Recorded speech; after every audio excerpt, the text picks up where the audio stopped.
वाराणसी में अधिवक्ताओं ने प्रयागराज के बाद जस्टिस पीके वर्मा के विरोध में झाड़ू लगाकर अपना विरोध प्रदर्शन किया।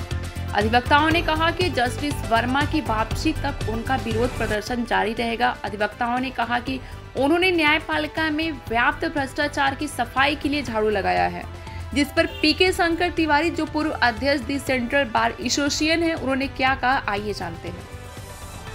क्या कहेंगे इस पर?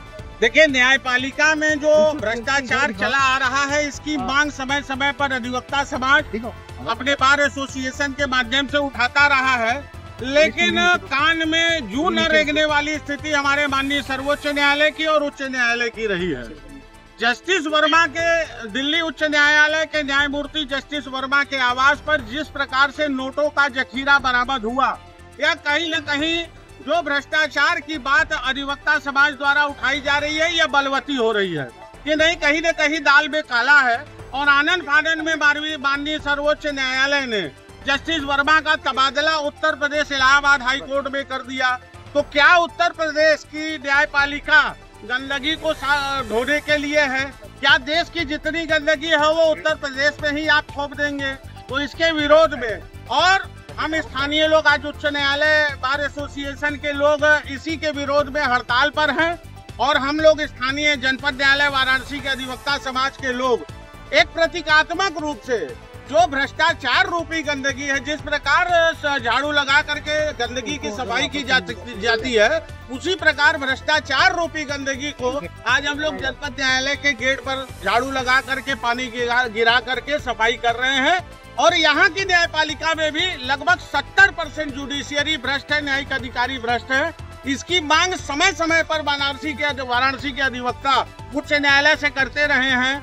तमाम लोगों के भ्रष्टाचार उजागर है, खुलेआम रुपया लिया जा रहा है। बहुत से न्यायाधीश तो सीधे तौर पर अधिकारियों से मिल करके रुपया ले रहे हैं। जी, आपने सीधा आरोप लगा दिया न्यायपालिका पे, जजों पे, एकदम खुलेआम। भाई, जस्टिस वर्मा के घर रुपया मिलने का क्या मतलब है?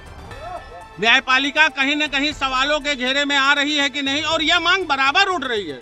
एक आम अधिकारी आप सोचिए, जिसके घर मकान तक बिक जा रहे हैं, उसको न्याय नहीं मिल पा रहा है। विजय जी, अभी तो जो स्टेप लिया गया है वहाँ से ट्रांसफर प्रयागराज किया गया है, अगर वापस नहीं लिया जाएगा तो क्या स्टेप होगा? नहीं, ये आंदोलन चलता रहेगा और जस्टिस वर्मा जैसे भ्रष्ट अधिकारियों को जाना पड़ेगा। अधिवक्ता समाज जाग गया है।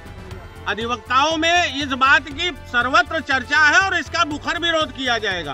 भ्रष्टाचार, देखिए, निष्पक्ष न्याय के लिए हमारे देश की न्याय प्रणाली का स्वतंत्र होना, निष्पक्ष होना, ईमानदार होना बहुत जरूरी है। ये लोकतंत्र के लिए बहुत आवश्यक है। लेकिन जब न्यायपालिका भ्रष्टाचार करेगी तो आम जनमानस, आम जनता कहाँ जाएगी? आम जनता अशोक जी, किस तरह का प्रोटेस्ट किया है और क्या कहेंगे? ये बड़ी विडम्बना है कि न्याय सस्ता हो, सुलभ हो, समय से हो, लेकिन दुर्भाग्य यह है कि न्याय न तो सस्ता रहा, न सुलभ रहा, न समय से। और अजीबो गरीब स्थिति है। अभी आपने एक सवाल भाई विवेक से पूछा, मैं उसका जवाब दे दूं। जब आपके खिलाफ प्रथम दृष्टया इतना पक्का और प्रमाणित सबूत उपलब्ध है, उस न्यायाधीश को किसी दूसरे उच्च न्यायालय में ट्रांसफर करने का क्या औचित्य है? क्यों ने उसका पावर सीज करके उसके खिलाफ इंक्वायरी जब तक गठित हो, जब तक उस इंक्वायरी का परिणाम न आ जाए, तब तक उनको अब्सटेन किया जाए from judicial work? Why this step has not been taken by the apex court?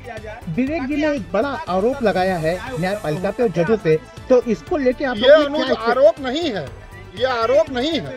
मैंने कहा कि बेसिक और वादकारी का हित सर्वोच्च है, ये टैगलाइन। और वादकारी का हित न्याय सस्ता हो, सुलभ हो, सुगम हो, समय से हो। उसका दोषारोपण केवल अधिवक्ताओं पर किया जाता है, जबकि न्यायालय के तमाम सारे ये आरोप नहीं है। बहुत सारे न्यायालयों के विरुद्ध बार एसोसिएशन की मांग है, लिखित प्रमाण सहित। आज एक जजमेंट हुआ, आज बेल हुई, कल वो बेल खारिज हो गई, परसों खारिज बेल, नरसों एक्सेप्ट हो गई, वही बेल दूसरे वकील की खारिज हो गई, किसी और खास वकील की हो गई। ये भ्रष्टाचार और कराचार के ग्लेयरिंग एग्जाम्पल। आप लोगों का ये प्रोटेस्ट लगातार चलता है? बिल्कुल, ये भ्रष्टाचार को साफ करने है और न्यायिक, हम तो कॉलेजियम सिस्टम के खिलाफ हम लोग न्यायिक आयोग की मांग करते हैं, वही एक इसका उपचार।